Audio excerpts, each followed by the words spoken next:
दोस्तों नमस्कार। मैं doctor Ashish Sharma desire university से डेली जो हमारा प्रोग्राम आओ ज्योतिष सीखे आ रहा है, जो हॉट नॉलेज इंडिया डिवाइन मोक्ष चैनल दोनों चैनलों पर ये आ रहा है। सभी व्यूअर्स का मैं डिवाइन मोक्ष के channel hot knowledge India TV के चैनल व्यूअर्स का अभिनंदन करता हूँ। डेली हम अपने एडवांस एस्ट्रोलॉजी के सेगमेंट में नए नए चैप्टर लेके आते हैं, जो सभी लाइक कर रहे हैं। आपका भरपूर धन्यवाद। आज का मेरा टॉपिक है जातक लाइफ में सुसाइड क्यों करता है, इसके क्या कॉम्बिनेशन होते हैं और कैसे सुसाइड के बाद बच सकता है, या हम इसकी क्या रेमेडी करें कि जातक की प्रवृत्ति इस ओर ना जाए। दूसरा मेरा टॉपिक है जातक अपनी लाइफ में चोरी क्यों करता है और इसके क्या कॉम्बिनेशन होते हैं, क्यों चोर बनकर बदनाम हो जाता है। तीसरा मेरा आज का टॉपिक है कि लाइफ में हम इजी मनी, जिसे शेयर मार्केट, गैम्बलिंग या इजी मनी को हम लाइफ में कैसे प्राप्त कर सकते हैं। ये मेरे 3 विषय हैं आज के इस टॉपिक में, जिनके ऊपर मैं आपको एस्ट्रोलॉजी के अनुसार क्या सिस्टम होते हैं और क्या उसकी रेमेडी होती है। पहला हमारा सेगमेंट है सुसाइड का। जातक सुसाइड क्यों करता है। आत्महत्या के लिए सबसे पहले शनि, राहु, सूरज का कम से कम 2 ग्रहों का लगन के साथ प्रभाव होना चाहिए, या 2 अग्नि तत्व जो ग्रह है हमारे लगन के साथ जब लिंक बनाते हैं तो जातक की प्रवृत्ति सुसाइड करने की हो जाती है। दूसरा हमारा है कुंडली का तीसरा भाव जो बोल्डनेस का होता है, या मंगल कुंडली में प्रबल पावरफुल होना चाहिए, चंद्रमा को जो लगन या चंद्रमा को प्रभावित करे। तीसरा है कुंडली में चंद्रमा अधिक पीड़ित हो, उस पर राहु केतु शनि का प्रभाव हो। कुंडली में चंद्रमा कमजोर होना चाहिए, अस्त नीच 2 पापी ग्रह के मध्य होना चाहिए। ये जब 3 ऊपर लिखे नियम जब जातक की कुंडली में लग जाते हैं तो जातक की प्रवृत्ति सुसाइड करने की हो जाती है। अब यह है कि सुसाइड के समय क्या स्थिति होती है। कुंडली में आत्महत्या के समय मंद गति के पापी ग्रह राहु केतु शनि की दिशा होती है, गुरु की दिशा में आत्महत्या नहीं करता। गोचर में जब धीमी गति का पापी ग्रह लगन या चंद्रमा को प्रभावित करते हैं तो जातक आत्महत्या कर लेता है। आत्महत्या के बाद प्रयास के बाद कब मृत्यु होती है। यदि लगन बहुत कमजोर हो, उसका संबंध 8वें 12वें घर के स्वामी से बनता हो, 8वां घर जो है लगन से बली हो, तो जातक आत्महत्या की कोशिश करता है और जातक की मृत्यु हो जाती है। जब ऐसी प्रवृत्ति लोगों की हो तो उनके लिए हम क्या रेमेडी कर सकते हैं। सबसे पहले लगन के साथ जो पापी ग्रहों का लिंक होता है उसको रेमेडी के द्वारा तोड़ना चाहिए। दूसरा जो मंगल स्ट्रांग होता है या तीसरा घर स्ट्रांग होता है, उस ग्रह को वीक करे या लगन को पावर दो, चंद्रमा को पावर दो, तो ऐसी प्रवृत्ति जो है जातक की खत्म हो जाती है। इस तरह एस्ट्रोलॉजी के अनुसार ये हम उपाय करके किसी भी जातक को सुसाइड की प्रवृत्ति से हम बचा सकते हैं और जातक सुसाइड नहीं करेगा। ये मेरा एक छोटा सा टॉपिक था कि क्यों जातक आत्महत्या की तरफ प्रवृत्ति बढ़ती है। सो एस्ट्रोलॉजी में ब्रह्मा विष्णु महेश के स्टोन डाल लो और अपने चंद्रमा को पावर दे लो, तो जितनी भी नेगेटिव थिंग्स लाइफ में होती हैं वो सब की सब मूव आउट हो जाती है। दूसरा मेरा टॉपिक है आज जातक जो है चोर क्यों बनता है, या चोरी से उसकी बदनामी क्यों होती है, या ऐसी प्रवृत्ति जो है मन में क्यों होती है। जातक अपने जीवन में चोरी करके चोर कब बनता है, जब नीचे लिखे वाले जो सूत्र हैं वो कुंडली के ऊपर लागू होंगे। पहला है कि जातक का जो चोरी की तरफ प्रवृत्ति होती है उसका जो लगन होता है वो दिस्वाव होना चाहिए। जो लगन है 3, 6, 9, 12 लगन वालों की चोरी की प्रवृत्ति जो है बहुत अधिक बढ़ जाती है। कुंडली में राहु केतु केंद्र में जिसके पड़े हों, 1, 4, 7, 10 घर हमारे केंद्र के होते हैं, या राहु की प्लेसमेंट केंद्र में आ जाती है तो जातक की इस और प्रवृत्ति और बढ़ जाती है। तीसरा, जब कुंडली में राहु केतु की धुरी में सूरज, चंद्र और गुरु आ जाए तब भी जातक की आत्महत्या, जो चोरी की प्रवृत्ति जो बढ़ जाती है। सूरज क्या है? हमारी आत्मा। चंद्रमा क्या है? हमारा मन।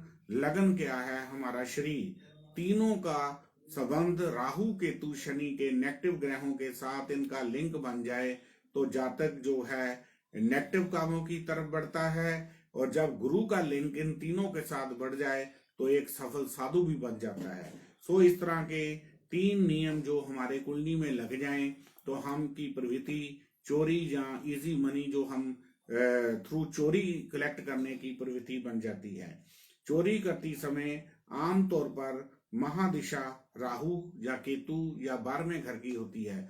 राहु केतु जो हमारे नेगेटिव प्लैनेट है, 12वां घर हमारा जो होता है जेल का होता है, क्योंकि चोरी करने के बाद जेल का चांसेस भी होते हैं। इस तरह 12वें घर की दिशा में भी जातक चोरी करने की प्रवृत्ति रखता है।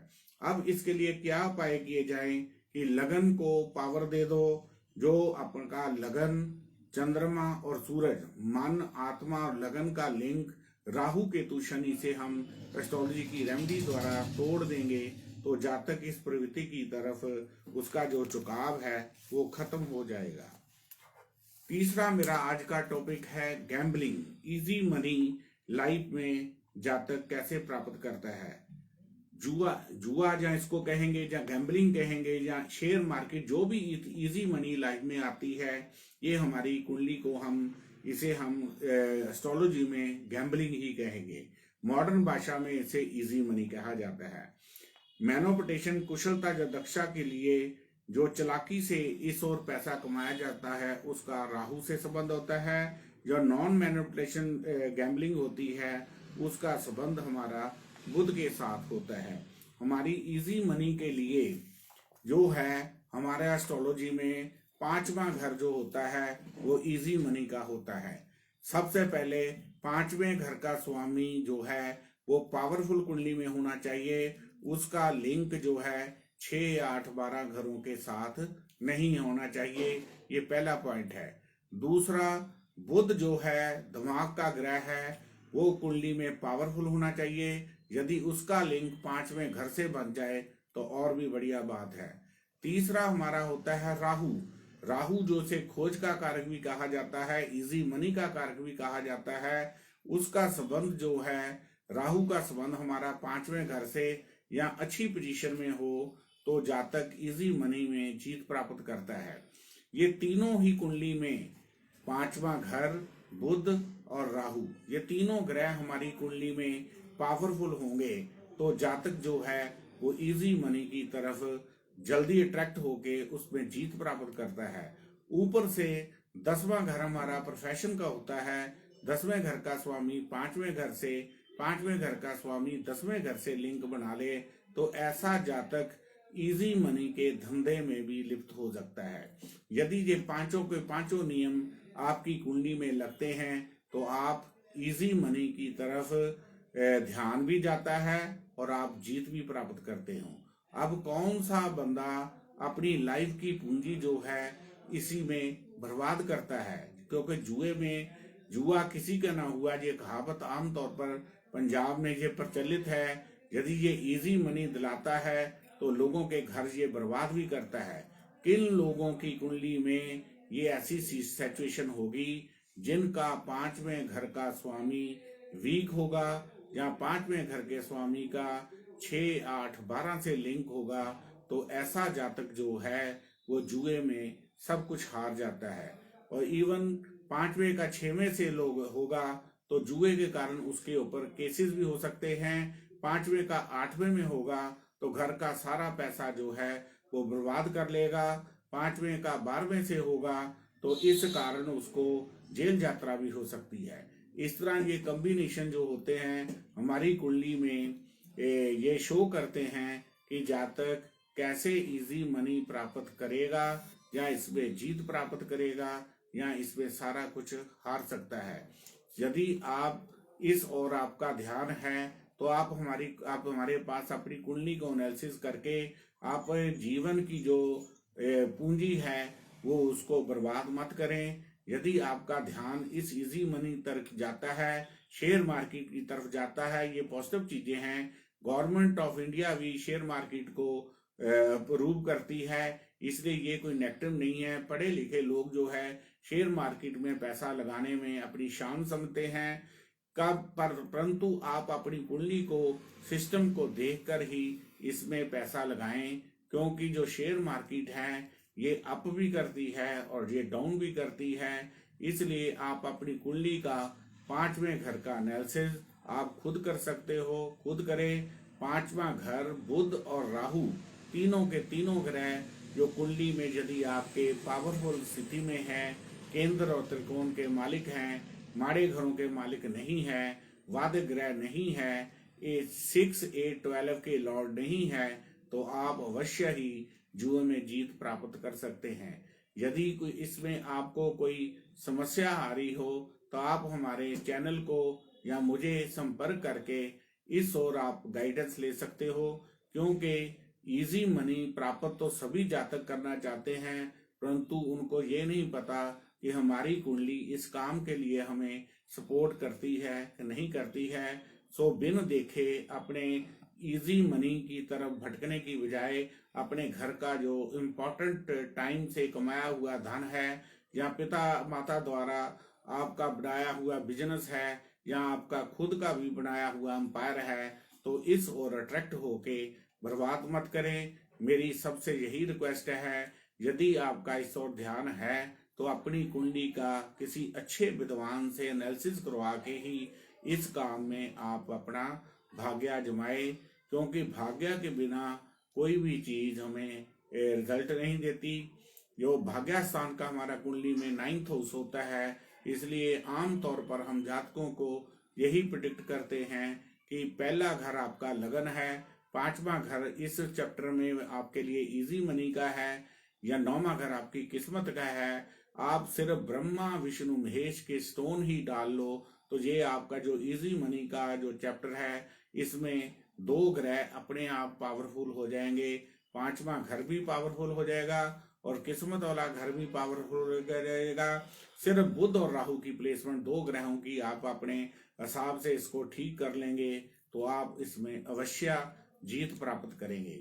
मेरे पास आमतौर पर लोगों के ये कुंडलियां एनालिसिस के लिए आती हैं। मेरे YouTube पर, हॉट न्यूज इंडिया टीवी पर, डिवाइन मोक्ष पर ये आज का जो वीडियो है, ये सभी देखकर कई बार मुझसे कांटेक्ट में आते हैं कि लोग हमने अपना सारा पैसा जो बर्बाद किया है, तो जो जुए का पैसा होता है या इजी मनी का पैसा होता है, यदि ये आपका बर्बाद हुआ है तो वो आएगा भी इसी तरीके से, क्योंकि मेहनत से लाखों करोड़ों का नुकसान जो है उसकी भरपाई करना मुश्किल है। यदि ह्यूज मनी आपने वेस्ट की है इस लाइन में, तो ये पैसे आएगा भी इसी तरीके से ही है। मेहनत से इतना पैसा कमाना मुश्किल होता है, इसलिए आप अपनी कुंडली का एनालिसिस करवाइए और इसमें कोई समस्या है तो हमें कांटेक्ट कीजिए।